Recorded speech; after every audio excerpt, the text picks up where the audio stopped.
Hey everyone, welcome back to Kevin Reviews. And I don't know when this video is coming out because I said it would either come out Thursday or Friday. Thursday being Thanksgiving, but if it's happens to be on Thursday, happy Thanksgiving. If not, happy belated Thanksgiving. I hope you had a great Thanksgiving. If you don't celebrate Thanksgiving, happy holidays in general. Um, but yeah, with the Thanksgiving, I figured it was best to watch Planes, Trains, and Automobiles, considered a Thanksgiving classic and one of the very few Thanksgiving classics, as far as I know. I think the only closest thing if you could count it, is like a B horror film called Thanksgiving with a killer turkey or something like that. I haven't seen it. I just heard about it. Um, but this is written and direct. This is by Paramount Pictures, and this is from 1987, directed and written by John Hughes. John Hughes, I think many people know, has directed and written a lot of good things. Um, you know, like Breakfast Club, um, Ferris Bueller's Day Off is written for Home Alone and for Flubber, Home Alone 2. A lot of great films. Uncle Buck's another one. I haven't seen Uncle Buck, frankly, but yeah, he's written a lot of great things. Many people remember him so fondly, and even miss his kind of writing. Um, so I remember seeing this in high school. I was in a physics class, and I had a friend who we sometimes swap movies because we were into movies, and we did swap sometimes. I remember loaning him like League of Extraordinary Gentlemen because I kind of like that movie. I'll get to that later. And then he loaned me Planes, Trains, and Automobiles, so in which I never saw before at the time. I didn't know what to think about it, but gave it a watch. I think I watched it with my dad, and probably my mom too. I don't remember exactly, but we had a really good time with it. It was a lot of fun. Um, and to be perfectly honest, I don't know how much I'm going to be able to contribute to the review, or it might be just. I think overall my reviews have been more like general thoughts and not full fledged reviews in general. I think I already said that twice. In any case, yeah, this is probably going to be short. I mean, this is a classic, and honestly, I watch this almost every year. Um, it's not as funny watching it by myself, but it's still kind of enjoyable for what it is. But in any case, let me get me to my review of 1987's Planes, Trains, and Automobiles. So, story is very simple. A marketing executive. I think he's a marketing executive. He works in marketing. Neil Page, played by Steve Martin, is trying to get home to his family for Thanksgiving. And he's 2 days away, so he's in New York and he's trying to get back to Chicago. Unfortunately, life just throws him for a loop when he soon meets up with Griffin, Griffith. I think I pronounced that right.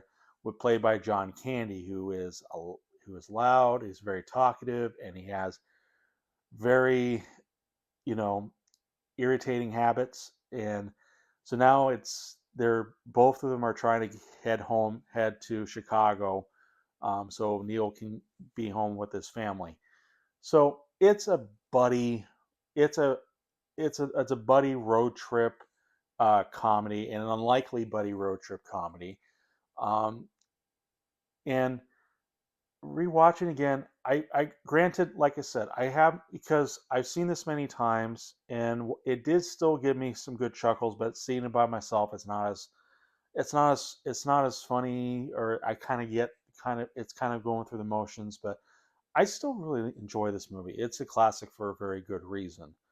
Um, because it's set a at this setting. It's Thanksgiving. It's Thanksgiving, the one of the most hectic holidays in the hectic holidays ever. And you know, and we kind of feel for Neil, who has to go through all this stuff that's happening to him, um, just trying to get home. He's and Steve Martin, who's I think can be a great comedian. I haven't seen a lot of his comedic stuff other than some like not so great films like Cheaper by the Dozen and Pink Panther. Um, I don't know about like other comedic films. I know he's like in Saturday Night Live. I haven't seen too much of him in Saturday Night Live. I'm sorry. And but yeah, in this one he's not as like he's very introverted, very closed off, very cynic. Uh, you know, he does have a boiling point when, especially with um, Dell, who's like I said, he's loud, he can't, is obnoxious, has habits that is it can be disgusting, it can and absolutely annoying. I almost want to compare these two for some reason, like watching Squidward and SpongeBob trying to get home, and um, and, I mean, like early in the golden age of SpongeBob, where SpongeBob's kind of himself, and Squidward's just can't tolerate is having problems tolerating him. Um, so I don't know. I kind of saw that, so maybe that's not a great comparison. Um, but it is still a fun comedic movie that you have to at least experience once, because there's great scenes. There's like one in On the Highway that's is so beyond ridiculous and silly. It's funny. Um, a lot of the humor I think is mostly happens to Neil, because he's the one taking it, and it's got to be hard for Steve Martin to kind of just keep his comedic side buried, so he can try to be serious, because he's playing a serious character who just wants to get home. That's all he wants to do, and he's getting constantly. It's like God just doesn't like the man, basically, or he just wants to have some fun with him. I don't know, but in any case, but yeah, it's it's fun watching these two. They have great comedic chemistry. Um, there are great moments that you have to kind of keep your eye out, or keep an ear out for sometimes, because there are hints and moments in the film that you might not see at first hand, but they're worth it. Um, one I can probably give you is there's one time where they're in a hotel, and they wake up, and there's a moment where you see two handprints on the wall, and that's as far as I'll go, because um, once you see that moment, and then it's like it's pretty funny, but you have to see it. So